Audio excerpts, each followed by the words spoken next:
आमच्या जुलै महिन्याचा एकूण खर्चापैकी 1/3 खर्च राहत्या जागेच्या भाड्यासाठी म्हणजे खोली भाडं आणि 2/5 खर्च महिन्याच्या खानवणीसाठी म्हणजे काय मेससाठी उरलेले 120 रुपये किरकोळ खर्चासाठी वापरले तर जुलै महिन्याचा एकूण खर्च किती।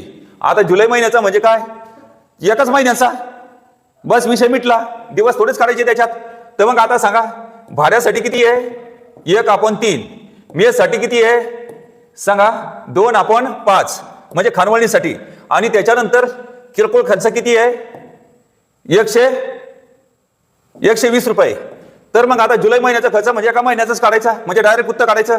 तर काय करायचं हे भाड्याकडे आणि मेसकडे जायचं म्हणजे तुमच्याकडे किती रक्कम ते सांगा ते काय म्हणा आमचं बेरीज करा त्यानंतर खालची संख्या वर करा। मग आता त्या ठिकाणी खालची वर वरची खाली कसं करायचं ते पाहू।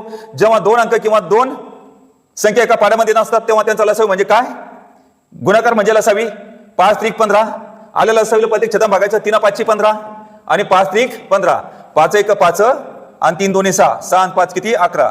तर मग 15 जसे तसे लिहा 15 मधून 11 गेले किती राहिले 4। तर मग आता याला काय करायचं खालची संख्या वर वरची संख्या खाली म्हणजे 15 वर आणि 4 खाली गुणिले किती करायचे 120। मग 4 1 4 4 त्रिक 12 उचला 0 जसा तसा लिहा हा 0 जसा तसा लिहा आणि 15 त्रिक किती 45। तर मग आता सांगा जुलै महिन्याचा एकूण खर्च किती 450 रुपये।